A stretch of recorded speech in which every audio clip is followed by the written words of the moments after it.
Harry Ferngren. It's my privilege to introduce the first lecture of a series of 3 on science and religion. And Dr. Luft is going to give the first one. I don't like long introductions, I confess. So I have a CV of 18 pages, and I'm going to skip most of it. But I will say, Dr. Luft, that he holds an undergraduate degree from Wesleyan University, graduate degrees from Harvard, his PhD in modern European history in 1973. From 1972 to 2008, he taught at the University of California at San Diego, where he won many awards, including several in excellence in teaching. He's been a Fulbright Fellow twice to Vienna.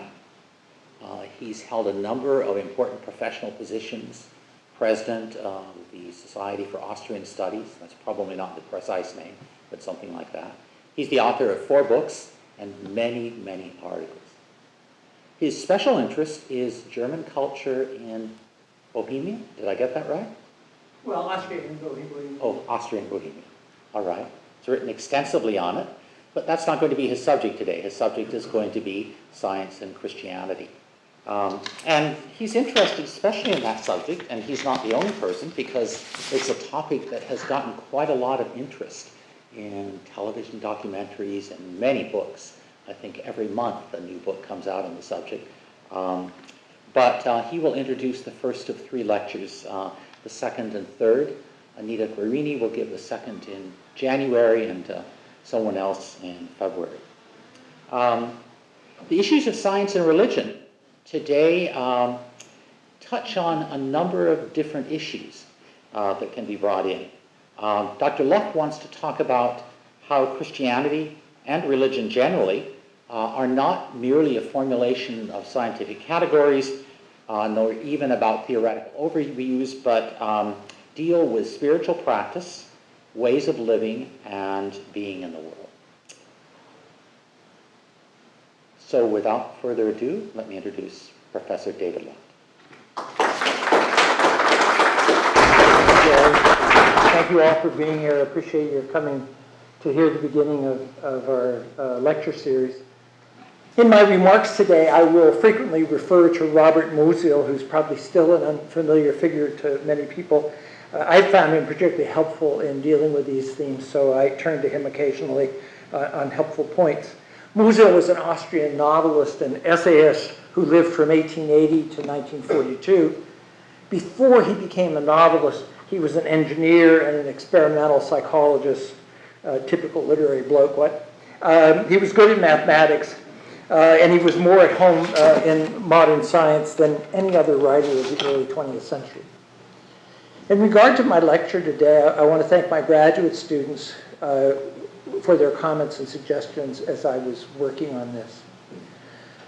The relationship between science and religion has been a major issue of Western culture since at least the 16th century, and it continues to play an important role in American politics and culture.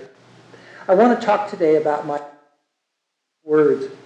My underlying concern is the way in which science and religion have been pitted against each other in politics and elsewhere to a degree that can sometimes encroach on the separation between religion and politics, church and state, which I regard as one of the most attractive aspects of the American tradition. Christianity, for example, is sometimes discussed in a very public, generalized way, as if Jesus had advocated a view on Ptolemaic astronomy or reproductive medicine. On the other hand, there is the danger pointed to by Nietzsche that in particular of the 19th century European bourgeoisie will have no idea what religions are good for. Or as Musil put it, that irreligious times like the Enlightenment can be unbearably Philistine. Religions have often emphasized myths of creation and accounts of origins, and modern science has been drawn to such themes as well, sometimes in a similar tone. Certainly many of the conflicts between science and religion are to be found here. The theme of our lecture series has appeared in recent films, most notably in the film about Stephen Hawking, The Theory of Everything. Perhaps the most helpful thing I can say about my theme today is that I do not think of religion as a spiritual practice.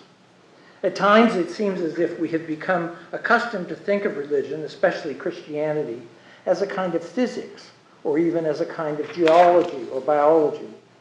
I think this approach and the concentration on cosmology that accompanies it can get in the way of understanding.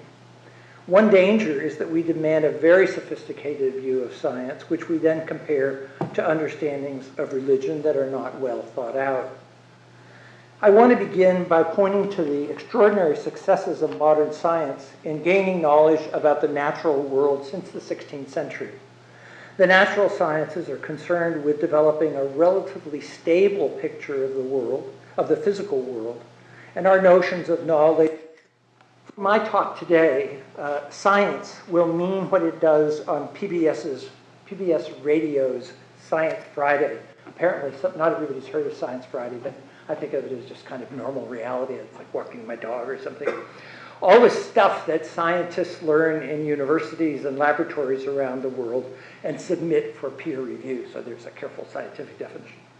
This view can be philosophically innocuous, and that is the sense in which I mean it here. That is to say that science does not require a scientific worldview as a complete account of reality.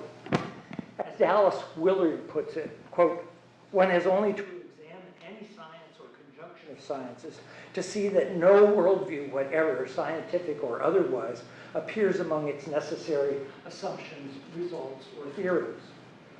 One way to describe the difference between science and religion is that we have a clear sense of what objectivity and truth mean in the context of science. The aim in science is to have a universal language that is valid and as unequivocal as possible everywhere in the human world. We get in trouble when we assume that our views on religion can function in the same way. There is no reason why a Hindu or a Muslim should be expected to justify his or her religious views to me. I do not belong to these religious communities, so that my views are not relevant. On the other hand, the whole point of science is that all of us can come from our various cultures and religions and function together. The term religion is perhaps too abstract in the sense that there is no religion in the singular. Instead, we have only patterns of practice or specific religions such as Christianity or Judaism, or even more specific forms and varieties within these religions. I have often noticed that the further people get from a phenomenon, the easier it is for them to characterize it, because the nuance, contradiction, and connection to experience are lost. Thus, Christianity, Marxism, existentialism, psychoanalysis, and Islam all lose their nuance when seen from the outside, especially at a distance. This is especially important in the way we think about religion because of the great distance that can separate us from each other in this regard and the difficulty of finding a common language and assumptions. Here it is difficult, perhaps not even desirable, to try to do what we count on being able to do in science. There is a close relationship in Western intellectual traditions between the development of Christianity and the emergence of modern science. This means both that modern science has been strongly shaped by Western culture and that distinguishing between science and Christianity has sometimes been difficult. I will concentrate today mainly on Christianity, although even within Christianity there are, of course, many varieties. I think it may be helpful to locate the relationship between science and religion within the broader context of secularization in modern Western culture. This process is in some respects independent of the relationship between science and religion, but the two often overlap. Here I find Robert Musil's account of the history of the Roman Catholic Church to be helpful. He argues that the conflict between church and state began in the investiture contest of the 11th century, with the church trying to dominate the state in the state's way, and ended in the modern world with the church being dominated by the state in the church's way, that of invisible spiritual head penetration. Shall I read that again? That's a pretty good joke, isn't it? Everybody should memorize that. Since the Renaissance and the Reformation, Western culture has undergone a process of adjustment from an otherworldly to a thisworldly orientation, a process which we call secularization. This has been true not only of science and politics, but also of thinking about religion, especially from Romanticism to the modern novel.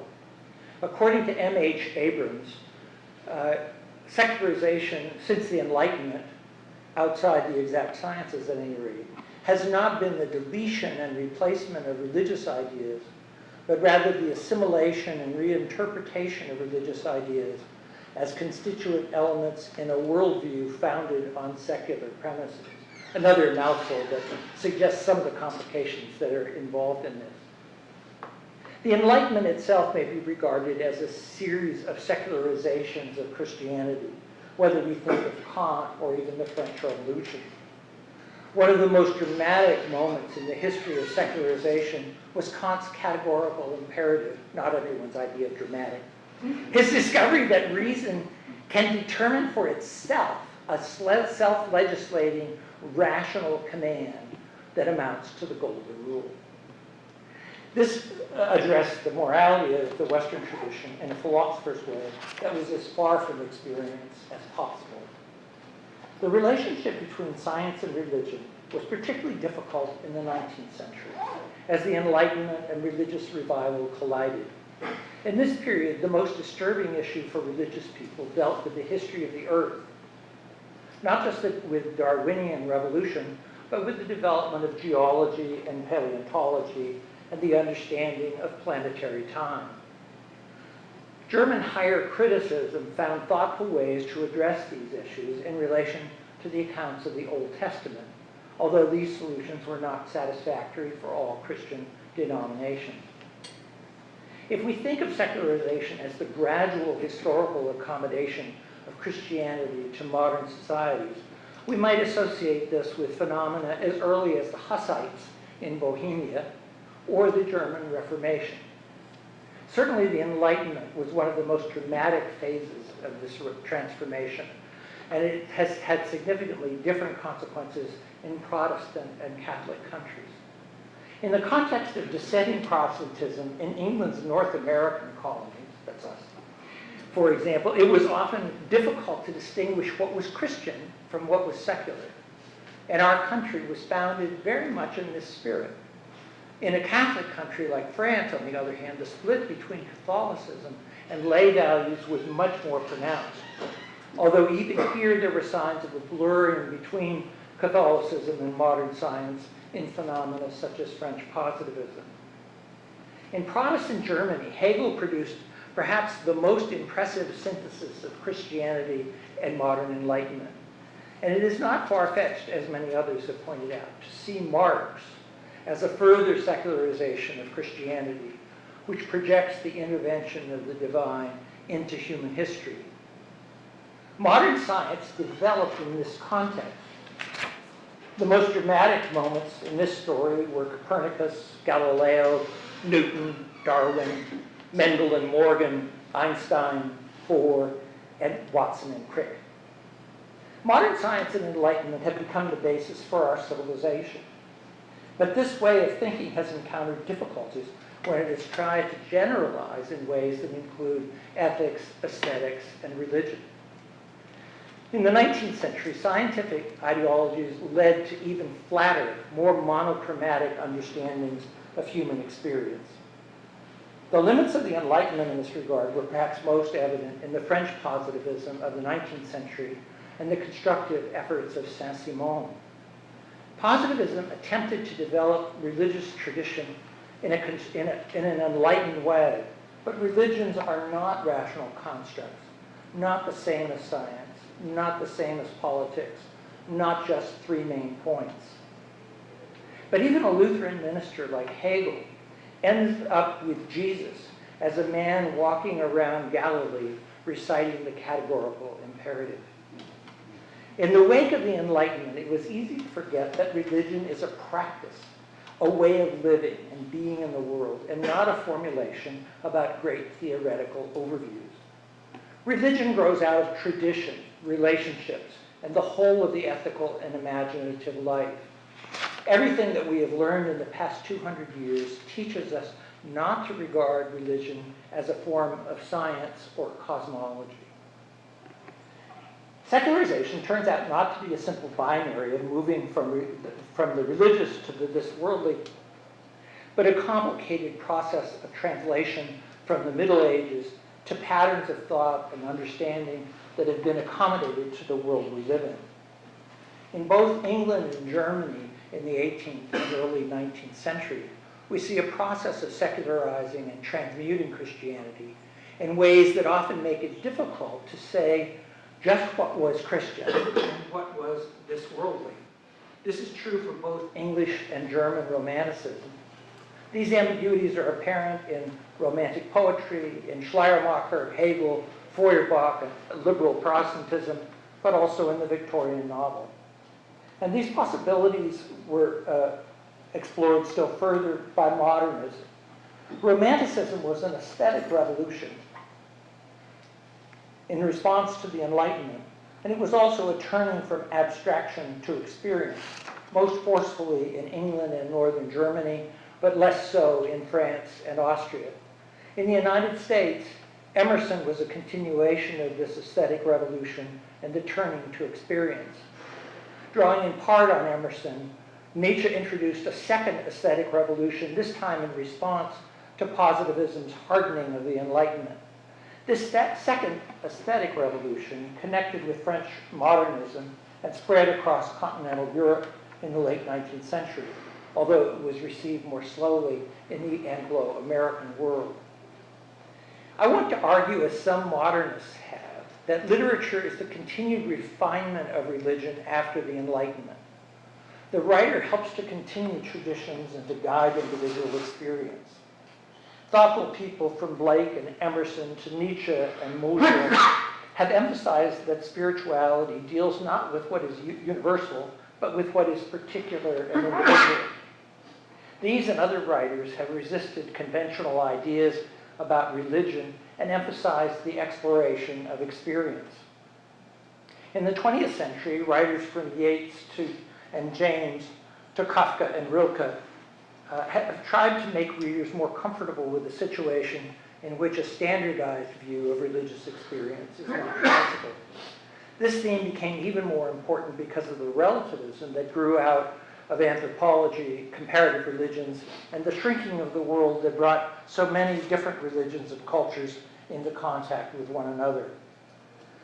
Most of us encounter religions, first of all, as culture, like cooking or baseball. Religion is embedded in families and social institutions. Religion often grows out of our childhood experiences, what we learn from our parents or from others around us. It is grounded in culture and tradition. This is at least the point of departure for religion for most people. As Dorothea Brooke puts it in Middlemarch, one of my favorite novels, my student Mason Tattersall is laughing up here because he loves this book. But she says, "I have always been finding out my religion since I was a little girl," which is a good thing for all of us to keep in mind. I've learned so much from Dorothea Brooke. I am almost tempted to say that for me, religion is everything my father taught me that was not science. But of course, this is an old-fashioned metaphor. And the same is true of my mother. In fairness, in our family, my father was pretty much in charge of religion in the sense that we ordinarily use this word, but mainly because this is what interested him. He nearly became a minister, and he wrote a book on the Old Testament. My mother mainly taught me how to teach and how to listen, but also how to speak. English is very much my mother tongue. In this sense, religion always has a local quality that is close to folklore and life wisdom. If my father was spiritually close to Calvin, my mother was spiritually somewhere between Erasmus and Shakespeare. Go figure. They started childhood. My own religion comes out of this, at least as a starting point. Indeed, it might be more appropriate to say that my religion is everything my parents taught me. everything they gave to me out of their own experience and culture and tradition. This would be English and German Protestantism and the systems of education that grew out of them. Put this way, it is more difficult to distinguish science from religion. Science, too, is embedded in culture. In my case, in a culture of education, so that my parents were Protestants, but also mentors of modern science and education. There is something very American about this context, which is simply not available in some parts of the world. Perhaps I should say that religion is the whole of my education, including manners and conceptions of how to treat other human beings. My father was very deeply religious, an American Calvinist for whom faith was crucial to his life. The stories of the Old Testament were very much a part of his conversation and who he was. He read the entire Bible more than 30 times.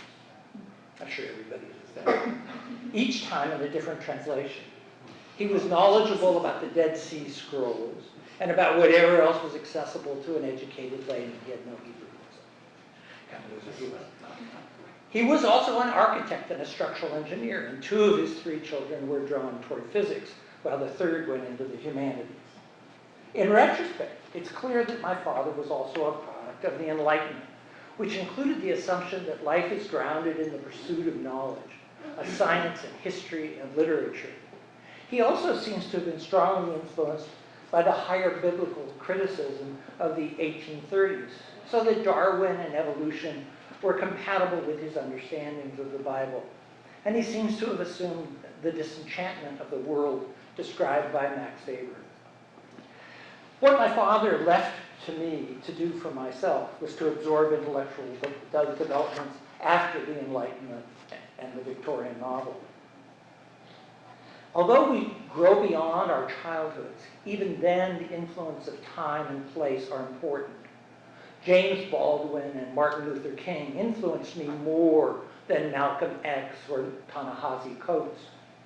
Nietzsche influenced me more than Skinner or Marx, Musil more than Derrida, Pauling more than Watson and Crick. Perhaps most significantly, for my generation, the civil rights movement and the Vietnam War dramatically changed the way politics worked in the United States.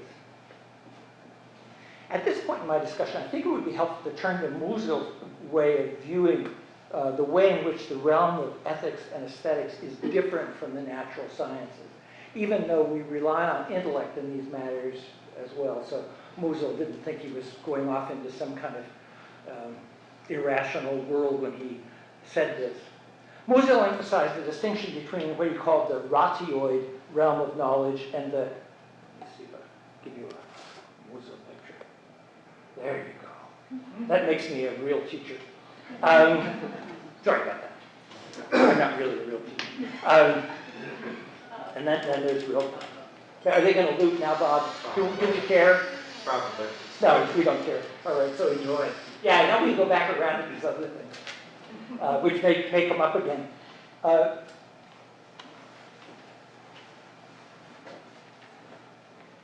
Musil emphasized the distinction between the ratioid realm of knowledge and the non-ratioid realm. He conceded that the distinction itself was not new, but only the ugly words. For Musil, the ratioid territory, that is, the realm of knowledge that is studied by scientists, embraces everything that science can systematize, everything that can be summarized in laws and rules, primarily, in other words, physical nature. It succeeds with moral nature, however, only in a few cases. The ratioid area is characterized by a certain monotony of facts, by the predominance of repetition, by a relative independence of facts from one another, so that they can usually be joined to previously formed groups of laws, rules, and concepts in whatever sequence they may have been discovered. But above all, the chief characteristic of this area is that in it, facts can be unambiguously described and communicated. Musil was particularly interested in the area of human knowledge where scientific laws did not seem to be possible. Here, the tasks of human reason were somewhat different, and he thought of this area as the territory of the writer. In what Musil called the non-ratioid realm of knowledge, we have been less certain than in the realm of science. This touches on all of the human studies, on psychological matters and morality, the realm of inner experience, of literature and religion, but especially on the realm that Musil referred to as ethics, which for him kind of went beyond the way we would ordinarily understand the word. Morality, and what Musil regarded as the positive sense of ethics, actually begins only in the solitude that separates each person from every other. That which is incommunicable, the encapsulation in the self, is what makes people need good and evil. Musil's way of understanding his own values and intellectual concerns often comes close to describing intellectuals from Blake to Emerson to Nietzsche, down to Rilke and Kafka, Kastner and Hofmannsthal, as when Musil defines the essayists in The Man Without Qualities. I don't know if that came up earlier. Did it cycle? There's not that well. It's going through again. I know, but one of the things we were was The Man Without Qualities. I don't know how many of you read that. It's only a couple of thousand pages long, so I recommend it. But I have students so weird that they go read it. You know, that's just unprecedented. I think only my mother always said she was one of 7 people who had read Spencer's Fairy Queen, but I think Musil's Man Without Qualities may be up to 17. Do you know Michel de Certeau? That was his favorite book, was The Man Without Qualities. But anyway, so that's the book I'm referring to here. And there he describes the essayist, which is very much what I'm talking about. Quoting again from Musil, the significant person, here he's trying to distinguish between what sciences do and what the writer does. The significant person is the one who commands the greatest factual knowledge and the greatest degree of rationality in connecting the facts, in the one area as in the other. But one person finds the facts outside himself and another within himself. One meets with coherent sequences of experience and another doesn't. It is helpful to keep this distinction in mind when we consider religious experience. Insofar as it's possible to boil Christianity down to something, which is something I've always noticed that sensible people like to do. Well, can't we just boil this down to something? So if I were going to boil Christianity down to something, I would say that this is God, love, and prayer. And there's a good deal of overlap here with other traditions, which are often very similar. On the other hand, I can't define what these words mean. They belong in context and use and experience. They are multivalent, and they seem only very indirectly related to science. The origins of these words lie in intense experiences that are difficult to describe or replicate. These experiences lie at the intersection of ordinary language and very private experience. Marty J. Defines experience as, quote, the nodal point of the intersection between public language and private subjectivity, between expressible commonalities and the ineffability of the individual interior. Religions and churches can lose track of the meaning of such experiences as they are passed on in tradition, and yet churches preserve scriptures, rituals, and ways of life. Culture and tradition are the basis of religion for most people, although these traditions and cultures aim at experiences like those of the founders, experiences which are individual and resistant to scientific analysis. Perhaps the best example of this is the tradition of the Kabbalah that tries to answer the question, what did God say to Moses on Mount Sinai? One very striking answer is in this tradition, as Gershom Scholem describes it, is that God told Moses his names. And that was it. There are passages in both the Old and the New Testament that make a very similar point. For example, quote, it is a terrible thing to fall into the hands of the living God. This dramatizes the intersection between ordinary language and very private experiences. We might say that at their best, this is what religions look like. These experiences are embodied in culture and passed along in traditions. At times, advocates of the scientific worldview have argued that such experiences are not possible or are inevitably reducible to scientific analysis. But the sciences themselves do not require this view. Musil began his first novel, Young Turles, that I mentioned earlier, with a quotation from a Belgian symbolist, Maurice Maeterlinck, which points to some of the difficulties of discussing the kinds of experiences that interest a writer, among which one kind is religious experience. Quote, as soon as we express something, we devalue it strangely. We believe that we have dived down into the depths of the abyss, and when we return again to the surface, the drops of water on our pale fingertips are no longer like the ocean from which they came. We think that we have discovered a wonderful treasure, and when we arrive again at the surface, we have brought with us only fake stones and broken glass, and nevertheless the treasure shimmers unaltered in the darkness. This is a symbolist quotation which makes it a little more precious than Musil would do later. Later, when he talked about these things, Musil's version of this metaphor was to say, understanding religion is very like analyzing a jellyfish. What is most important is no longer there once you've brought it up on a beach and dissected it. I don't know, for example, what the word God means. Based on Kant, but really on most of the Christian tradition, it is not possible to have God as an object of knowledge. More or less, the main point of the Old Testament is that God cannot be a graven image, a real object in the world. Even the universe cannot be an object of knowledge as a totality. Even when we remain within the Western tradition, people often mean very different things by the word God. I'll just mention a few of them, and we'll think about how these fit with each other in an argument on something like this.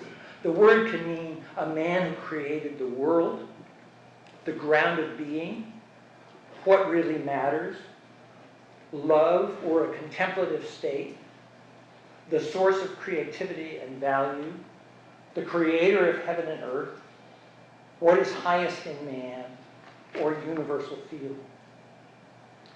Similarly, I'm not sure there's broad agreement on the meaning of the word prayer, unless it means something like meditation or even breathing. Prayer is a dimension of Western religious life that is still poorly understood. We might think of it as, quote, this again is Musil, looking at an object with love, as opposed to looking at an object without love, which is the task of science. Even love seems open to surprisingly many definitions. We may say then that the three, and that hardly needs any demonstration, I think. We may say then that the three key words in the Christian tradition, God, prayer, and love, cannot be defined, at least not for the purposes of scientific universal discussion. These words take on meaning in a tradition. The uncertainty of this tradition, especially after Nietzsche, meant new possibilities for individuality and for the exploration of human experience. As Musil put it even before the First World War, quote, for what is more precious in art today than the freedom of movement of the feelings, to which we owe a loosening of moral prohibitions and aesthetic uniformity? Quote again from Musil, now describing the scientist, while the scientist seeks the solid and the fixed and is content with when he can establish for his computations as many equations as he finds unknowns. Try that in your work in humanities and social sciences sometimes, and make your head spin. But that's what a scientist does. There is in the writer's territory from the start no end of unknowns, of equations, of possible solutions. The task is to discover ever new solutions, connections, constellations, variables, to set up prototypes of an order of events, appealing models of how one can be human, to invent the inner person. For Musil, this task was conditioned by the situation of modern urban culture in the 20th century, as people were removed from their towns and communities. Quote, dissolving in the incalculable number is what constitutes the fundamental cultural difference between this and any other age. The loneliness and anonymity of the individual in an ever-increasing crowd, and this brings with it a new intellectual disposition whose consequences are still unfathomable. The clearest example we can already see today is the small amount of serious art we still have. its inability to be good and please many at the same time is actually unprecedented and apparently indicates, far from being a kind of aesthetic quarrel, the beginning of a new function for art. For Musil, the type who explored the realm of the non-ratioid was the creative person, especially the writer. One can describe this type as the person in whom the irredeemable solitude of the self and the world and among people comes most forcefully to mind. Musil also raises the possibility that the contrast between science and religion is not about knowledge of the physical universe, but rather about two states of being, two relationships to experience. One that draws on the sharpness of our minds to give us orientation in dealing with the world, and one that he calls the other condition. In contrast to the normal spiritual condition, stands another, no less demonstrable historically, even if it has left a less powerful imprint on our past. It has been called the condition of love, of goodness, of renunciation of the world, of contemplation, of vision, of approach of God, of entrancement, of willingness, of meditation, and many other aspects of a fundamental experience that recurs in the religion, mysticism, and ethics of all historical peoples, as universally as it has remarkably remained undeveloped. Until recently, our knowledge of this condition was about as extensive as the rest of our knowledge about the world in the 10th century. Musil characterizes the human being in his normal relationship to the world in terms of the need for practical orientation that drives to general formulations, to formulas for our concepts no more than to formulas for our gestures and sense of impressions, which fall asleep after a few repetitions, just as do the representational processes that are tied to words. He contrasts this practical, factual, normal condition to the dark realm of the other condition in which everything provisionally ceases. Perhaps the most spiritual figure of Musil's generation was Rainer Maria Rilke, that's the other guy who flashes through here now and then, who lived from 1875 to 1926. Musil characterized Rilke's poetry as, quote, pure process and shaping of spiritual powers, which in him for the first time find name and voice. Musil argued that Rilke saw differently in a new, more inward way, and he characterized Rilke's poetry as a, quote, jewel-like stillness within a movement that never pauses. He called Rilke the greatest lyric poet the Germans have had since the late Middle Ages. Rilke began his career as a writer with his exploration of a new spirituality, at least partly under the influence of his powerful relationship with Lou Andreas Salome and her understanding of Nietzsche's ideas. A lovely line from the Book of Hours, an early volume of poems, set the tone for the themes he wanted to explore. In a poem to God, he wrote, quote, we will not be herded into churches, for you are not made by the crowd, you who meet us in our solitude, close quote. Rilke had a deeply personal sense of God, as he did of his own individuality and his own death. Writing again to God, Rilke said, quote, I believe in all that has never been spoken. I want to set free what waits within me, so that what no one has dared to wish for may for once spring clear without my contriving. May what I do flow from me like a river, no forcing and holding back the way it is with children. Malte Lauritz Brigge, the protagonist of Rilke's notebooks of 1910, was learning to see in the streets of Paris at the age of 28. One afternoon, it occurred to him, quote, is it possible that one has not yet seen, recognized, and said anything real and important? Is it possible that one has had thousands of years of time to look, reflect, and write down, and that one has let millennia pass away like a school recess in which one eats one sandwich and apple? Yes, it is possible. Is it possible that in spite of inventions and progress, in spite of culture, religion, and worldly wisdom, one has remained on the surface of life? Yes, it is possible. Is it possible that the whole history of the world has been misunderstood? Yes, it is possible. Later in this passage is one of Rilke's most creative insights. Is it possible that there are people who say God and think that it is something they have in common? Just look at two schoolboys. One buys himself a knife, and the same day his neighbor buys one just like it. And after a week, they show each other their knives. And it turns out that they bear only the remotest resemblance to each other. So differently have they developed in different hands. Ah, so it is possible to believe that one could have a God without using him. Yes, it is possible. Rilke concedes that he would so gladly remain among the meanings that have become dear to him, but the task of the notebooks is more adventurous. Quote, is it possible that one believed one had to make up for everything that had happened before one was born? Perhaps it is not our modern ways of thinking that have overcome primitive religious experience, but rather that we have hardly begun to understand and explore this dimension of our own tradition. Perhaps we have just begun to accommodate language to our experience, and this is, of course, the task of literature. Thank you.